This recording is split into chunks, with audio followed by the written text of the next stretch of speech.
안녕하세요 여러분. 마음을 분석하는 남자 마음 분석가 선생 에녹입니다. 안녕하세요. 여기는 중국 산동성 청도입니다. 저는 중국에 온 지 15년이 넘었고요. 유일하게 한국 사람으로서 중국에서 심리 상담사로서 또 긴 시간 15년 넘게 심리 상담을 하고 있습니다.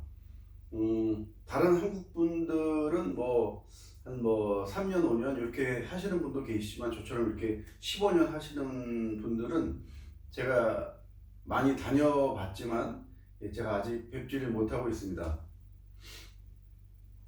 저는 이제 유튜브가 처음이고 그래서 제가 이런 서두에 말씀드리는 것들을 당분간은 좀 계속해서 반복해서 말씀을 드려야 저 사람이 저런 사람이구나 라고 아실 수 있으실 것 같아서 제가 이렇게 또 계속해서 말씀을 드리고 있습니다.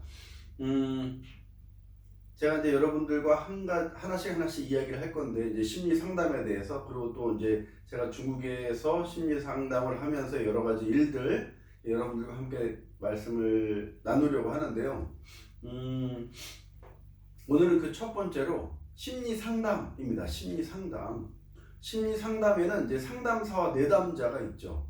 카운셀러와 카운셀리가 있는데 이 카운셀러, 이 상담사에 대해서 한번 오늘 여러분들과 한번 이야기를 나눠보려고 합니다. 크게 심리 상담은 세 가지로 나눠지는 것 같아요. 제가 보니까 정신분석을 하는 정신과 의사 전문의들이 있죠. 그리고 심리학을 연구하는 심리학자들이 있고요. 그리고 또 마음을 또 이렇게 상담을 하는 심리 상담사가 이렇게 있고요. 저는 요 크게 세 가지로 나눠진다라고 생각을 해요. 그래서 정신분석, 심리분석, 마음분석인데요. 저는 정신과 전문의가 아니기 때문에, 또 심리학자가 아니기 때문에, 또 그래서 저는 마음을 누구보다 편안하게 해줄 수 있고 또 들어줄 수 있고 나눌 수 있어서 저는 이 세 번째 이 마음을 선택해서 이제 마음 분석가라는 이름을 가지고 심리 상담을 하고 있습니다. 그래서 저는 심리 상담사 이제 이런 말보다는 이제 마음 분석가로 이렇게 부르고 있고 불려지고 있고 또 제가 그렇게 사용을 하고 있습니다.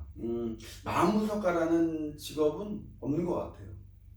제가 인터넷도 찾아보고 이렇게 여러 찾아봤는데 심리 상담사, 상담 심리사 그런 건 있어도 마음 분석은 없는 것 같아요. 제가 이제 아마 이제 1호가 되지 않을까 그렇게 생각을 하는데 자, 그래서 이제 이 심리 상담사 이 역할인데요. 그러면 어떤 사람에게 심리 상담을 받아야지 내가 좀 마음이 편안해질까? 굉장히 중요합니다. 여러분이 어떤 심리 상담사를 만나느냐가. 제가 내담자 입장에서 보면 그래요. 저 사람의 어떤 프로필만 보고 그 사람을 100% 신뢰할 수는 없잖아요. 그 프로필에 그 사람의 어떤 성품이나 성격이나 성향이나 이런 것들이 나와 있는 게 아니잖아요. 그 사람이 말 그대로 그 사람의 어떤 경력이 나와 있는 거잖아요. 그 경력을 가지고 나를 상담을 한다? 이거는 부족할 수 있거든요. 또 나랑 맞지 않을 수도 있고요. 단적인 예로 우리가 이제 몸살 감기에 걸려서 의원이나 약국에 병원에 가면은 거기 의사 선생님이 저하고 맞는 사람이 있고 또 맞지 않는 사람들이 있잖아요. 물론 다 그 병원에는 다 그 전문의 박사님들이 계시지만은 나랑 맞는 사람이 있고 안 맞는 사람이 분명히 있단 말이에요. 그래서 우리는 아프면은 내가 늘 잘 가는 곳, 내가 제일 편한 그 의원을 가서 그 의사에게 진료를 받죠. 아무 데나 안 가죠. 늘 가는 곳만 가게 되는데 이 심리 상담도 마찬가지예요. 자, 그런데 이 심리 상담은 어떤 의원에 비해 굉장히 그 수요가 굉장히 적고 병원은 그 의원은 그런 어떤 수입들이 계속해서 고수입들이 발생이 되지만 이 심리 상담사 같은 경우는 어떤 인식도 그렇고 신뢰도 그렇고 또 뭐 어떤 여기에 대한 투자도 그렇고 그렇게 활발하게 이루어지지 않기 때문에 이 심리 상담사들이 심리 상담을 공부를 하고 주저주저 하거나 상담실을 오픈하지 못하는 경우들이 굉장히 많거든요. 자, 그런데 이 내담자 입장에서 상담사를 찾아가는데 정확한 어떤 정보를 가지고 좀 그리고 또 나하고 잘 맞는지 안 맞는지 제일 중요한 게 이 사람이 공부를 많이 하고 이 사람이 뭘 어떤 걸 떠나서 나랑 맞느냐는 거예요. 내담자하고 맞느냐는 거예요. 내담자의 성향하고 맞느냐는 거예요. 내담자를 잘 읽고 잘 마음을 헤아리고 충분히 공감할 수 있는 그런 전문성을 가지고 있느냐는 거예요. 사람마다 다 다르거든요. 저는 상담을 잘하는 사람들은 저는 몇 가지를 보는데 첫 번째가 뭐냐면요. 임상이에요. 임상. 뭐 먹어보는 사람이 맛을 안다고 정말 그 상담사는 임상의 경험이 많으면 많을수록 저는 좋다고 생각하는데 그래서 한번 좀 물어보시면 좋을 것 같아요. 임상 경험이 어떻게 되시냐고, 임상을 어떻게 하셨냐, 임상을 어디서 어떻게 하셨냐. 이건 뭐 이제 뭐 예의에 어긋난 건 아니거든요. 내가 전문적으로 알고 싶어서 어느 분야에 또 내가 상담을 받고자 하는 분야, 그 분야에 어느 정도의 임상 경험을 가지고 있느냐 이걸 한번 체크를 해보시는 게 굉장히 좋습니다. 그냥 뭐 학사, 석사, 박사 그냥 이렇게 공부만 하신 분들은 사실 상담을 못해요. 그분들도 이야기를 했어요. 난 상담할 줄 모른다고. 그냥 공부만 하신 거예요. 공부만. 이 공부하고 상담하고는 전혀 다른 문제거든요.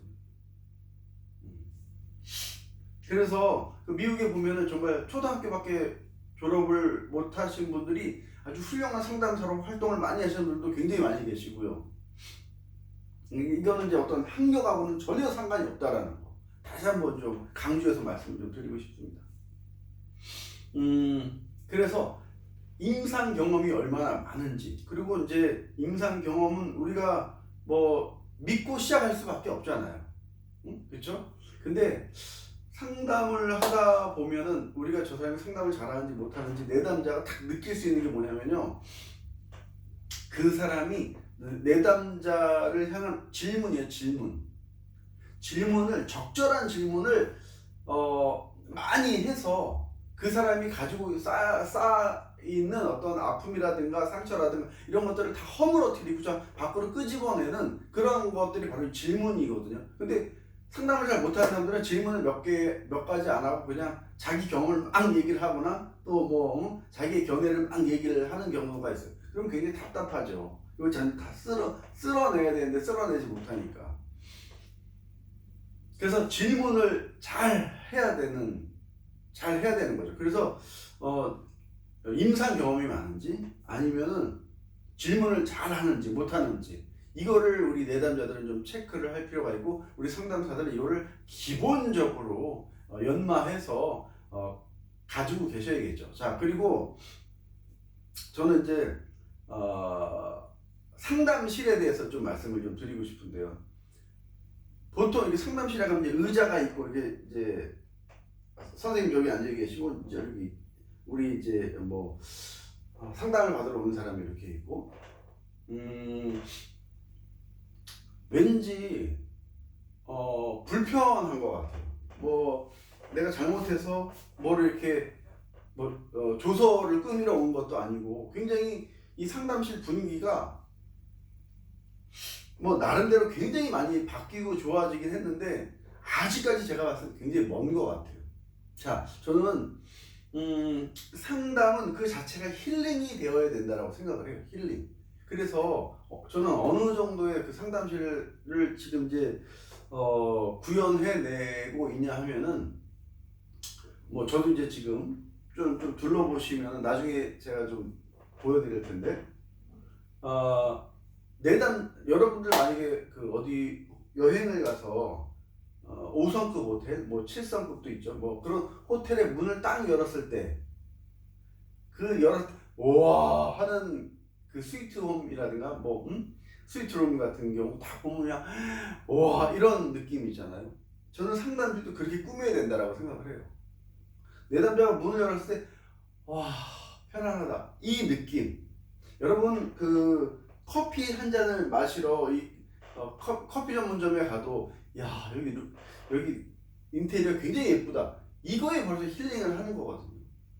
그래서 이 보는 이 시각, 그래서 인테리어 이게 저는 굉장히 중요하다고 생각합니다. 자 그리고 두 번째는 뭐냐면 딱 문을 열었을 때 왜 여러분들 그 스타벅스에 가보면은 거기에 특유의 그 향기가 있어요.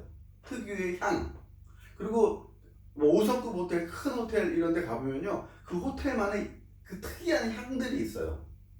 저는 이게 사람의 어떤 심신이라든가 안정을 시키고 좀 이렇게 집중하게 하고 평온하게 만드는데 이 상담실 안에서도 아로마 향들 뭐 여러 가지들 굉장히 많지 않습니까? 딱 열었을 때 문을 딱 열고 들어갔을 때 그 아로마 향이 나를 좀 편안하게 해주는 이 보는 시각도 그렇지만 저는 이 후각도 굉장히 중요하다고 저는 생각을 합니다. 자 그렇게 시각을 만족을 하고 이제 후각에 만족을 해서 이렇게 편안한 소파에 앉았을 때 자 상담도 저는 제가 이제 올려놓은 자리 의자가 굉장히 좀 불편한 의자예요. 그 반면에 이 의자는 제가 좀 돈을 주고 산 아주 굉장히 편안한 뒤로 이제 많이 젖혀지기도 하고 저는 내담자가 아주 그냥 편안한 그 안락 의자에 앉아서 편하게 저는 상담을 해야 된다고 생각을 해요. 근데 상담실 가보면 그냥 그 의자들 이렇게 보면은 참 앉아 있는 것조차도 굉장히 불편해 보이는데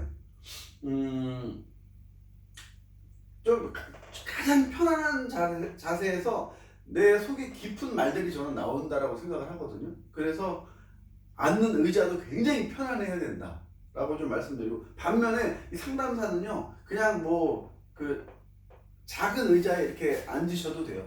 내담자보다 더 좋은 의자에 앉으면 안 돼요. 저는 생각을 그렇습니다. 다른 데 가보면 상담사들은 의리의리한 아주 좋은 의자에 앉고 내담자들은 그냥 이렇게 뭐 소파나 뭐 이렇게 작은 의자에 이렇게 앉는 경우들이 있는데 그건 바뀌어야 되는 거죠. 자 그리고 이제 내담자에게 대접하는 그 차, 마시는 이 차도 뭐 아로마 차들 굉장히 많지 않습니까? 뭐 이제 그런 차들을 이렇게 마시면서 마셨을 때 마음이 좀 편안해지는 그런 차를 또 이렇게 가져오고, 그러니까 이게 어떤 촉각까지, 뭐 이제 시각, 뭐 후각, 뭐 촉각, 뭐 이제 이런 것까지 다 한 번에 이 상담실에서 저는 이 충족을 시켜줘야지 된다라고 생각하고, 그러면서 그 안에 상담사가 상담을 시작하면서 이제 그 라포 형성이 되는 거죠. 내담자와의. 저는 그렇게 상담사들이 어떤 이론에 그냥 끝나는 것이 아니라 이 현실 속에서 끊임없이 노력을 하고 끊임없이 뭔가 이 내담자를 위한 준비와 맞이와 뭔가를 서비스해야 된다라고 저는 생각을 해요. 그런데 가만히 보면 어떤 상담사 선생님들 보면 굉장히 고자세 다 고자세에서 뭐 무슨 일입니까? 그렇게 뭐 고자세로 이렇게 있는 모습들, 그러면서 막 이렇게 또 위험 있게 이렇게 얘기도 하고 하시는데, 그런 것들은 상담사 내담자들로 하여금 마음을 닫게 하고 굉장히 답답하고 힘들게 만들거든요. 그래서 좀 상담사들이 많이 노력을 해서 어떤 시각적, 후각적, 촉각적, 그리고 어떤 상담은 좀 그 페퍼민트 같은 그 아로마 오일 갖고 이제 이렇게 간단하게 이렇게 마사지를 해서 더 좀 시원하게 집중을 할 수 있게 하는, 또 그렇게 내담자를 배려로 하는 그런 또 상담사 선생님들도 계시고, 그렇게 저는 상담을 받으러 온 내담자를 좀 더 편안하게 만드는 상담실이 많이 생겼으면 좋겠는데, 제가 한국을 쭉 다녀보면서 그런 상담실을 찾아본 적이 없어요. 많이 다녀봤지만 그런 뭐 뭐 아주 크고 유명한 데는 네이버에 치면은 검색에 치면은 다 나오잖아요. 쭉 둘러봐도 그냥 전형적인 그냥 일반적인 그런 상담실이 대부분이라는 거죠. 그래서 저는 이제 마음 분석가로 이건 뭐 제 견해입니다. 그리고 또 제 방식이고 제 스타일이고 하지만 제가 이제 15년, 20년 이 일을 해오면서 내담자 입장에서 제가 생각을 해보니까 또 상담을 하면서 이제 흐름이라든가 결과라든가 이런 걸 봤을 때 내담자들이 어떤 처음부터 힐링을 통해서 만족하지 못하면 마음의 문이 열리는 것도 굉장히 힘들고 여러 가지로 효과적인 부분에 있어서 떨어진다라는 거죠. 그래서 말로만 상담을 잘 하시는 분들도 뭐 계시겠지만 저는 더 중요한 것이 환경적인 것이 이제 가면 갈수록 더 중요하다라고 좀 말씀을 드리고 싶습니다. 그리고 이제 그 상담사는 특히 뭐 정신분석, 심리분석은 당연히 이거는 뭐 박사 과정까지 전문 과정까지 이거는 뭐 그 반드시 해야 되는 부분이지만은 이 마음 분석, 요 심리 상담 같은 경우는 꼭 그렇게 하셔도 좋지만은 꼭 그렇게 할 필요는 없다.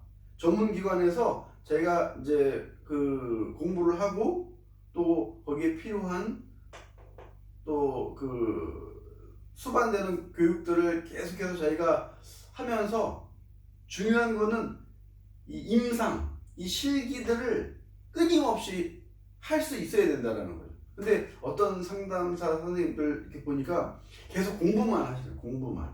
뭐 여기 또 자격증 받고 또 저희 가서 자격증 받고 자격증이 보통 30개, 50개 막 이렇게 되더라고요. 저도 뭐 한 30개가 넘는데 자격증만 따다가 그냥 많은 거예요.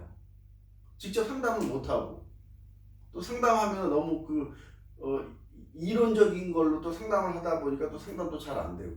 그래서 저는 과감하게 좀 말씀을 드리는데 임상 저는 여기 와서 1원 이상 중국 돈 1원이요. 1원이면 뭐 한국 돈으로 한 160원 정도 되는데 1원 이상 저는 이제 후원금을 받고 상담을 했어요. 처음에 3년 동안을 그렇게 했는데 1원 이상 그러니까 이제 내가 만약에 1원만 받습니다. 그럼 저는 1원짜리 상담사가 되는 거잖아요. 근데 이제 1원 이상 상담 다 끝나고 1원 이상 저기 그 모금함에 넣으시면은 좋은 일에 사용을 하겠습니다. 저는 뭐 청소년 푸른 날개라고 청소년 교육문화센터를 이렇게 같이 하고 있었기 때문에 거기에 아이들에게 100% 쓰였죠. 그런데 제가 3년 동안 하면서 1원 낸 사람은 딱 한 분 계셨어요. 딱 한 분. 그리고 나머지 분들은 100원, 300원, 500원, 뭐 1000원, 뭐 3000원 내신 분도 계시고 100원이 16,000원이에요. 예, 한 16,000원 정도 돼요. 뭐 3,000원 내신 분도 계시고 5,000원 내신 분도 계시고 1원 내신 분은 딱 한 분. 하여튼 그렇게 해서 이제 3년 동안 이 일들을 해오면서 제가 중국에서 느끼지 못했던 많은 그 가정의 문제, 자녀의 문제 이거를 임상을 아주 제대로 했죠. 3년 동안. 그리고 이제 이게 상담료가 쭈쭈쭈 올라가지고 지금은 뭐 그 수십 배가 됐는데 뭐 1원에 수십 배 해봤자 뭐 얼마나 되겠습니까? 아무튼 그렇게 되어서 지금 이제 이런 일들을 계속해서 이제 이어나가고 있는데 중요한 건 어쨌든 이 상담사의 이 마인드예요. 이 마인드가 이 책에서만 맴돌 것이 아니라 이 현실적으로 그 프로이드가 얘기했지 않습니까? 정신분석 또 심리분석에만 있는 것이 아니라 이 심리는 이 종교, 문화, 교육, 사회 이 전반 분야에 분포되어 있기 때문에 여러분들이 그냥 이 심리에만 이 심리학에만 심취했을 것이 아니라 전반적으로 여러분들이 두루두루 다양한 경험과 체험과 교육을 공부를 하심으로 준비를 하셔야 된다는 거예요. 저도 지금 하루에 한 30개에서 50개씩 유튜브를 통해서 강의를 계속 보거든요. 뭐 분야는 다양하게 보고 있죠. 그러다 보니까는 제가 지금 이제 중국에서 원래는 이제 제가 청소년 분야만 제가 이렇게 상담을 했는데 지금은 뭐 백화점이 돼버렸죠. 뭐 임신부터 정말 노인분들까지 다 이제 이렇게 상담을 하고 있는데 그런 것들이 견문을 많이 넓히는 것들이 굉장히 중요한 것 같아요. 그래서 뭐 책을 많이 볼 수도 있지만 뭐 책을 싫어한다거나 아니면 책을 읽을 수가 없는 상황이라면 뭐 이런 방송을 통해서라도 뭐 30개, 50개 많은 뭐 시간 많을 때 제가 뭐 80개까지도 뭐 이렇게 보는데 그런 것들 통해서 이제 메모하고 또 공부하고 학습해서 정말 내담자에게 100% 그 만족을 줄 수 있는 그런 상담을 할 수 있는 그런 상담사가 되셔야 하고 또 되셨으면 좋겠습니다. 자, 오늘은 여기까지 하고요. 다음에는 오늘은 상담사에 대해서 심리 상담 중에 이제 상담사에 대해서 얘기를 했는데 다음에는 내담자에 대해서 좀 말씀을 드리도록 하겠습니다. 자, 그럼 경청해 주셔서 감사하고요. 다음 시간에 또 뵙겠습니다. 감사합니다. 한번 제 상담실을 구경시켜 드리겠습니다.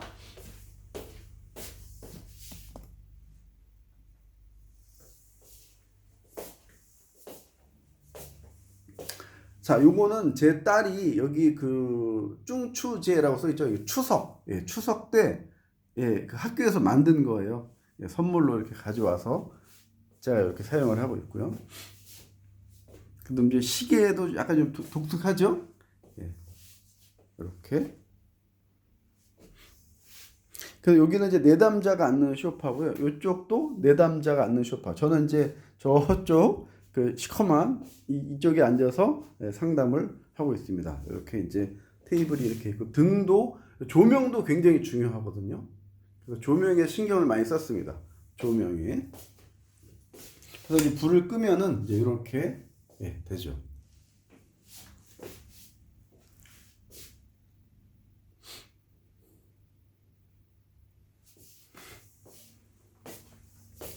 자, 그럼 지금까지 경청해 주셔서 감사합니다. 다음 시간에 또 뵙겠습니다. 감사합니다.